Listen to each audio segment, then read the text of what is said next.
모든 생명은 소중하다는 제목으로 말씀을 나누겠습니다.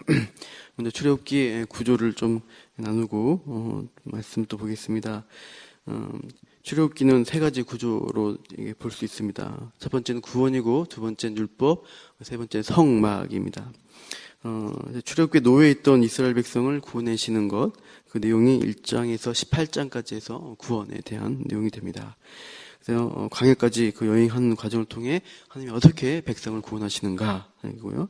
19장에서 24장을 본문 포함한 그 내용은 구원받은 백성에게 하나님이 율법을 주셔서 네가 하나님 백성으로 어떻게 살 것이냐, 이것을 그 삶의 방법과 원리를 알려주는 겁니다. 그래서 왜 내가 너희를 애굽에서 구원해서 하나님 백성을 삼았느냐, 그 부르심의 목적과 뜻을 알라는 말씀이 율법에 대한 말씀입니다. 그리고 25장에서 40장까지는 성막에 대한 주제가 나오게 됩니다. 그래서 하늘의 성소의 모형으로서 이렇게 지상에 성막을 만들려고 하시는 겁니다.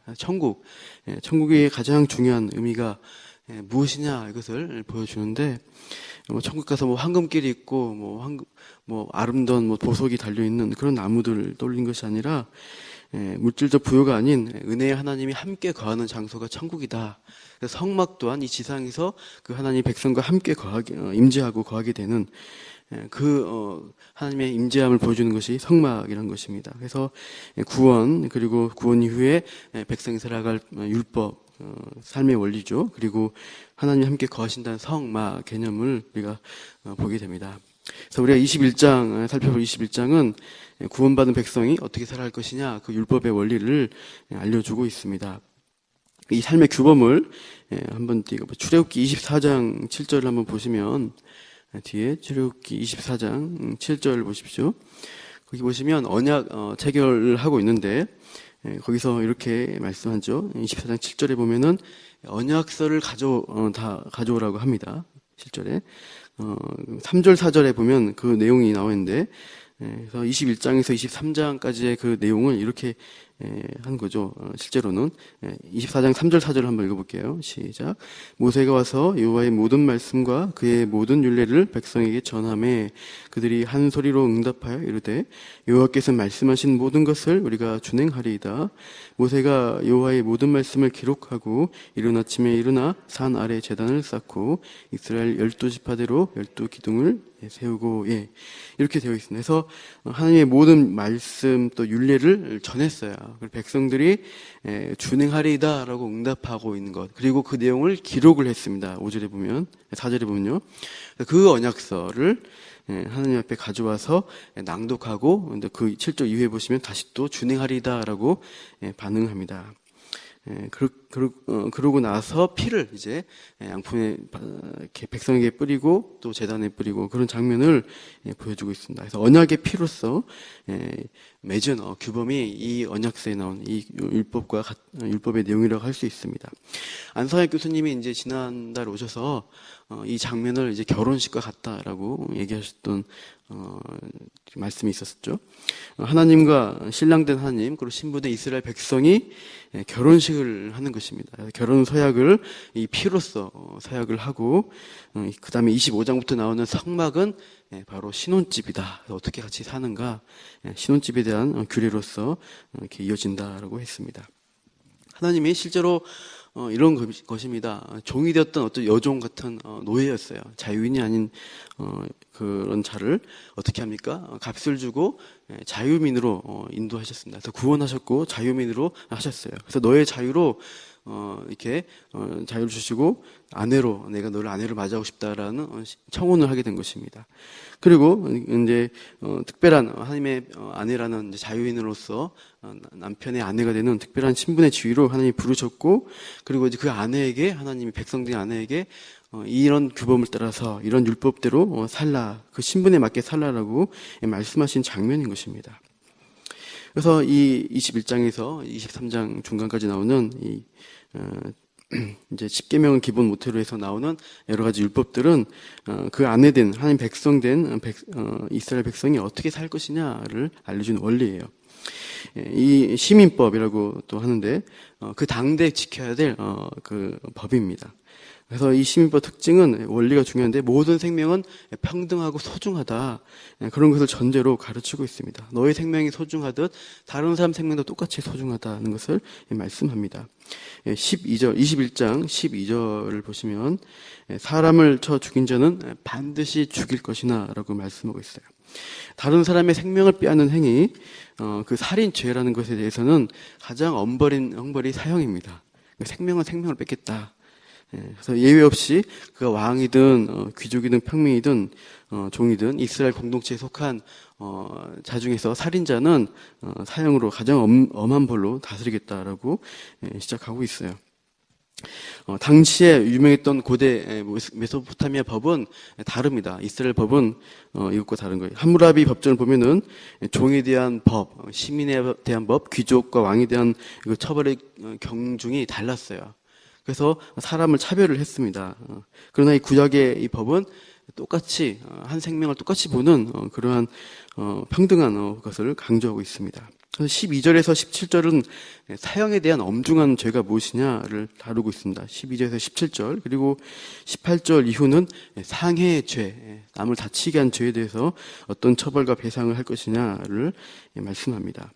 그래서 먼저는 살인죄가 가장 큰 죄다. 살인자는 사형에 처해야 한다라고 하니까. 특별히는 고의로 살인한 죄는 하나님의 재단을 붙들고 있을지라도 끌어내려서 죽여야 한다라고 강조합니다. 그래서 13절 뭐냐면 고의가 아닌 실수 또 의도치 않은 살인죄를 했을 경우는 어떻게 합니까? 그것은 살 수 있도록 허락을 해줍니다. 도피하라고 말씀하죠. 성경이 무엇을 의도합니까? 죄에 있어서는 하나님이 중심을 보신다는 거예요. 고의성이 있느냐 없느냐 이것을 가지고 진짜 죄의 그 엄중함을 가리겠다는 거예요. 그래서 일부러 악한 계획, 악한 의도를 가지고 죄를 지은 경우에 대해서 그것은 죄질이 더 크다라고 하는 거예요. 그래서 여러분 검사들이 보면은 어떤 사람을 이렇게 심리할 때 너의 죄질이 어떻다라는 것을 많이 이제 본다고 해요. 그래서 죄질이 악하다, 의도성이 악하다고 하면은 더 엄한 그 형벌을 구형을 하게 됩니다. 하나님도 그 죄질을 보신다는 것입니다. 그래서 사람은 외모를 보지만 하나님은 중심을 봄으로써 너가 똑같은 결과를 낳았을지라도 그 의도가 어떠했느냐, 계획적이었느냐를 보시겠다는 거예요. 우리도 만약 죄를 지을 때 고의로 의도적으로 죄를 지었다 그러면 하나님이 특별히 더 심각하게 보신다는 것입니다. 지난주 제가 베트남 비전트립 전도 훈련을 해서 숭실대에 갔어요. 청년들 데리고 이제 전도한 일을 하는데 대학생들 전도하기 참 쉽지 않더라고요. 근데 어떤 식당에서 어떤 여자분에게 말을 걸게 되었어요. 근데 일단 외모가 이국적으로 생겼는데 말을 너무너무 잘했어요. 한국말을요. 그래서 한국 사람인 줄 알았다가 이렇게 하다 보니까 본인이 어디서 왔냐 물어보니까 저는 베트남 사람이라고 얘기하는 겁니다. 게다가 호치민에서 왔다는 거예요. 저희가 비전트립 호치민으로 갈 거거든요. 너무 신기해서 이제 그분과 거의 1시간 가까이 얘기를 하게 됐어요. 아주 엘리트였고 한국 온 지 1년 반밖에 안 됐는데 우리말을 이렇게 잘하는 거예요. 경영학을 공부하고 있다, 막 이렇게 여러 가지 얘기를 하는데, 근데 그분이 베트남 커뮤니티 사람들 만나서 들어보면은 이렇게 어려운 일을 이렇게 많이 겪는 사람, 자국 베트남 사람 이야기를 듣습니다. 사장님들이 이렇게 한대요. 노동자로 많이 오는데 거기 나라에서는 똑똑한 사람들 텐데 와서 노동 일을 할 때 월급을 점점 줄인답니다. 그리고 때로는 월급을 몇 달간 안 주고 연체해버린대요. 그렇게 해서 참 곤란하고 힘들게 만든 경우가 많대요. 특별히 이제 오래 있다 보면은 이제 불법 체류자가 되잖아요. 그런 것을 이용해서 더 이제 사람을 얽매인다고 합니다. 그래서 이제 얘가 이제 우리가 전도하는데 우리 기독교인이 좋다는 얘기를 하는 거예요. 왜냐하면 그 어려움 당한 사람들을 도와주는 사람들이 있는데 주로 그 외국인 노동자 일을 하는 목사님들이나 사역자들이 그렇대요. 그래서 그분들이 많은 베트남 사람들 도와줬다. 그래서 너무 감사하다 하면서 우리를 칭찬해 주었습니다. 자기는 기독교 안 믿지만 이렇게 좋은 일을 하는 기독교인이 좋다라고 이렇게 얘기해 줬어요. 참 우리들 중에 근데 그 사장님, 악한 사장님 중에 기독교인이 없지 않다는 사실입니다. 그래서 예수 믿는 사람이 그런 악을 알면서도 우리가 행하면 이득 때문에 하면 안 된다는 것입니다. 선을 하지 못할 망정 부당한 이득을 해서 사실 약자를 괴롭힌다. 의도적으로 자기의 그런 것들을 위해서 알면서도 한다면 하나님이 그 죄를 엄하게 보신다는 거예요. 하나님의 피로 세운 언약을 모독하는 행위와 같다고 할 수 있습니다. 우리가 또 죄를 지는 것, 누군가를 살인한다는 것은 현대적으로 봤을 때는 남을 미워하는 마음을 품는 것입니다. 그래서 우리가 성도로서 살아갈 때 우리 안에 누구를 미워해서 가령 누가 이제 만나게 되죠. 또 일부러 인사를 피한다거나 또 일부러 그 사람을 차갑게 대한다거나 그런 무시한다거나 하는 악하게 하는 마음이 있다면 그것 또한 어떻게 보면은 살인의 동기로 가지고 악한 의도를 가지고 하는 것입니다. 그것 또한 하나님이 보실 때 참 좋지 않게 아주 싫어하시는 죄라고 생각이 듭니다. 이러한 고의적인 죄들을 우리가 멀리해야 할 것입니다. 둘째로 또 사형에 대한 죄가 또 나오고 있습니다. 거기 보시면 15절을 보시면 나오죠. 부모를 치는 죄입니다. 17절에 보시면 자기 아버지나 어머니를 저주하는 죄입니다. 그리고 16절에 또 보면 사람을 납치하고 이렇게 유괴해서 하는 그런 죄도 사형죄로 다스리라고 하고 있습니다. 이것은 무엇과 관계는가? 가정의 질서를 무너뜨리는 심각한 죄예요. 부모님을 권위에 도전하고 치는 것, 그리고 저주하는 행위들, 가정의 권위가 다 무너지게 됩니다. 그리고 누군가 가족의 한 사람을 납치하고 유괴하는 행위, 그 가족이 평안이 다 깨져버리고 파탄이 나게 되는 그 원인을 제공하게 되죠. 그래서 가정을 무너뜨리는 그런 행위에 대해서 하나님은 사형으로 다스리라고 엄중하게 말씀하시고 있어요. 하나님을 두려워하고 존중한다면 하나님이 주신 부모님 그 권위에 대해서도 우리가 동일하게 잘 따를 수가 있어야 한다는 것입니다. 우리가 부모님의 말씀을 잘 듣고 또 존중해야 합니다. 나이든 노모일지라도 우리가 노부모님일지라도 존중해야 합니다. 그런 다음에 우리 자녀에게도 권위에 대해서 가르칠 수 있어야 합니다. 이제 요즘 아이들이 보면 함부로 말을 하거나 이렇게 버릇없이 굴 수가 있습니다. 그럴 때 우리가 그냥 오냐오냐 하면 안 되고 따끔하게 가르칠 수가 있어야 합니다. 그 아이가 어른에게 그렇게 함부로 대하는 모습을 이렇게 살게 되면 어떻게 돼요? 나중에 그런 식으로 아이가 이제 권위를 무시하게 되고 뭐가 질서인지를 모르게 됩니다. 그러면 하나님을 믿을 때도 문제가 될 수 있어요. 그래서 그 자녀가 하나님을 경외하고 부모님께 순종할 수 있도록, 그래서 바른 사회성을 가진 자녀로 자라도록 우리가 때로는 엄중하게 잘 가르쳐야 할 것입니다.